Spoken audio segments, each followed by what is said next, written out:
everyone, I'm Sir J and welcome to Sir J Network. For this time, ang topic natin ngayon ay tungkol sa central angle at kung paano siya isolve. So before that, please subscribe to my channel and kung ready na kayo, let's do it.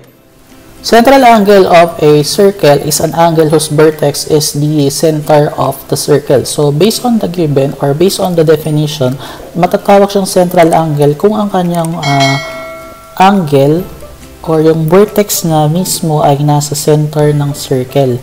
So we have here the circle, tapos yung kanyang center is A, tapos yung pinaka-vertex na is yung A pa din. So therefore, siya ay matatawag na central angle kasi yung kanyang vertex ay nasa center ng circle. We have here the central angle intercepted arc postulate. So ang ibig sabihin nito, so we have the measure of the central angle of a circle is equal to the measure of its intercepted arc. So in short, kung ano yung measure ng central angle, ganoon din yung magiging measure ng intercepted arc. So example, in symbol, mayroon tayo dito ang given. So circle, we have the angle BAC is equal to the intercepted arc or the measure of the intercepted arc BC. So lagyan na lang natin ang M tapos M. So ibig sabihin, they are equal, or you can have the measure of your CAB, pwede naman siyang baliktad, is equal to the measure of your arc CB. So let's have the example of the central angle or kung paano kunin. So meron tayong given dito, the figure number 1, we have the center O. So yung center niya is O, kaya magiging circle O siya.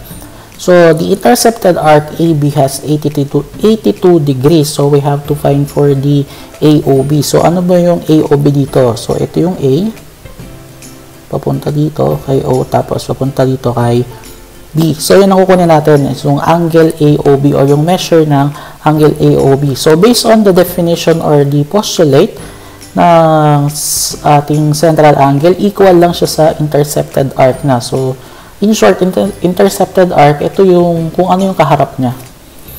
So meron tayo dito, so we have the AOB, this will be equal to 82 degrees pa din. So another is the find the major arc AB. So kung ang ating given ay 82, yung arc AB natin 82, so kukunin naman natin yung major arc na AB. So simula siya dito, yung nasa likod. Yan. So para makuha yan, we have to remember na ang isang circle ay equivalent siya sa, o yung measure ng isang circle ay equivalent sa 360 degrees. So isusubtract lang natin. So magkakaroon tayo dito ng 360 degrees minus yung given angle, which is 82. So 360 minus 82, magkakaroon tayo dito ng 278 degrees. Next figure that we'll have is we have the circle V kasi yung center niya is V. So ayusin lang natin yung given, medyo may correction ng konti. So this is letter V. Yan. So kukunin natin yung angle ng FVN. So ito yun. So FV tapos N. So yung measure ng angle FVN. So before tayo pumunta doon, so mayroon tayo dito ang given is the UVN. So UVN is ito at saka ito. So we have the UVN. Ito ay tinatawag na semicircle kasi ang measure niya is 180 degrees. So kapag ang circle ay hinati mo sa dalawa, magkakaroon kayo ng 180 degrees. So therefore, ang magiging intercepted arc niya na UN, ito sa taas, magiging 180 degrees pa din.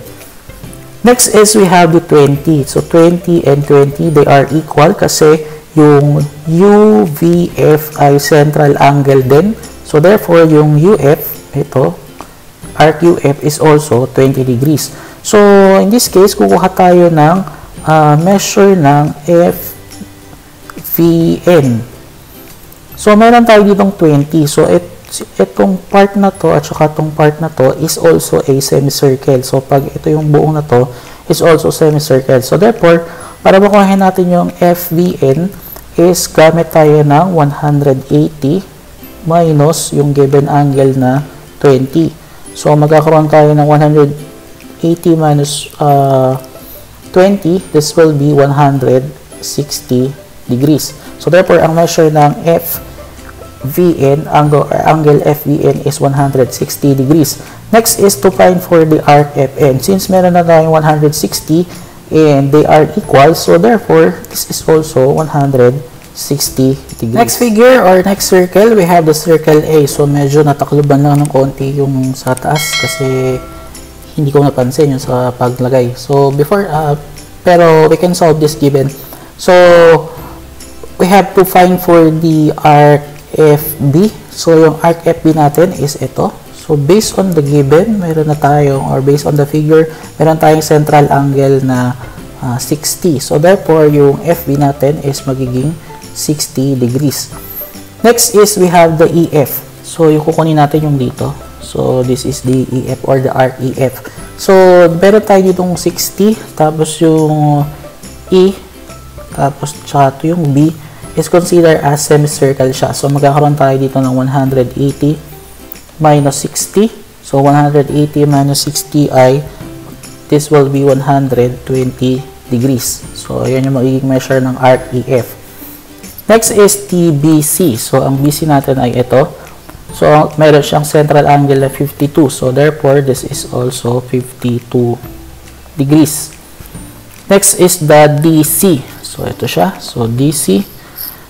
So, meron siya ditong symbol. Ito, symbol na to. Ang symbol na yan ay equivalent sa 90 degrees kasi siya ay right angle. So, if this is 90 degrees, so therefore, yung DC natin ay magiging 90 degrees. Next is yung DE. Yan. Yung arc DE. Kunin natin siya. So, from E hanggang dun sa B, this is equivalent sa 180 degrees. So, magkakaroon tayo ng 180 minus yung given angle natin na 52 minus yung given angle ulit natin na 90. So, yung arc DE natin ay magkakaroon ng 180 minus 52 minus 90. Magkakaroon siya ng 38 degrees. Another given for the central angle is with the application of the algebra. So, we have here the angle LQF is equal to 2x plus 3. Then, angle MQN is equal to 3x plus 5. Then, yung isa is angle NQP is 4x plus 1. So, in this case, kukunin muna natin yung x bago natin makuha yung ibang angles. So, since yung FL natin, so yung L natin dito, ito, at saka yung P, ay consider na semicircle. Kasi ito ay consider na semicircle. So, therefore, equate natin yung ating given sa 180 degrees. So, i-add natin siya. Magkakaroon tayo dito ng 2x plus 3 plus 3x plus 5 plus 4x plus 1 is equal to 180 degrees. Just combine like terms lang. So, this will be 2x plus 3x plus 4x plus 3 plus 5 plus 1 is equal to 180. Then, kapag i-add natin, so magkakaroon tayo dito ng 9x plus 9. So, 2x plus 3x plus 4x is equal to 9x. Tapos, 3 plus 5 plus 1 is equal to 9 is equal to 180 degrees. By transposition, so this will be 9x is equal to 180 minus 9. So, 9x is equal to 171.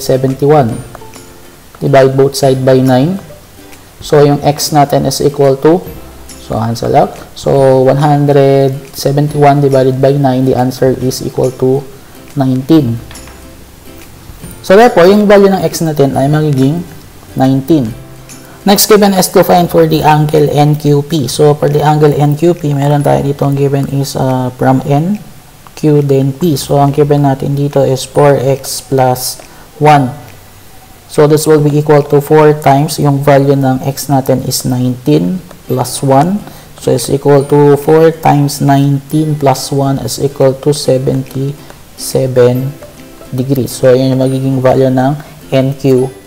Okay, next given is we have to find for the angle NQM. So ang NQM natin ay may given na 3x plus 5. So this is 3x plus 5. Yung tapos substitute the value of your x. This will be equal to 3 times yung x natin ay 19 plus 5. So this will be equal to 3 times 19 plus 5 ay 62 degrees. Next is the MQL. So, ang MQL natin ay may given na 2x plus 3. So, this will be 2 times 19 as the value of your x plus 3. So, 2 times 19 plus 3 is 41 degrees. So, ito yung kanina, ito ay 77. Tapos, itong MQN ay 62. Tapos itong isa ay 41. So, since yung L2P is a semicircle, dapat pag inad natin siya, magkakaroon tayo ng 41 plus 62 plus 77. Dapat magkakaroon tayo ng sagot na 180 degrees kasi siya ay isang semicircle. So, pag inad natin yung 41 plus 62 plus 77, this is equal to 180 is equal to 180 degrees. So, tama siya. Next is we have to find for the LQK. So, ito yun, LQ and K. So, kung mapansin natin doon sa given, they are vertical angle. So, in this case, kapag vertical angle, they are congruent. So, mag-congruent siya kay angle LQ. It's L kay NQP. Kay NQP. So, ang LQK ay congruent kay NQP. So, since ang NQP ay may angle na 77, so this will be equal to 77 degrees. The last is to find for the KQP. So, ang KQP natin, since ito ay 77, tapos simula dito hanggang dito is also a semicircle. So, gamit tayo ng 180 minus 77. So, pag sinubtract natin siya, magkakaroon tayo ng sagot na 103 degrees. So, 180 minus 77 is 103 degrees.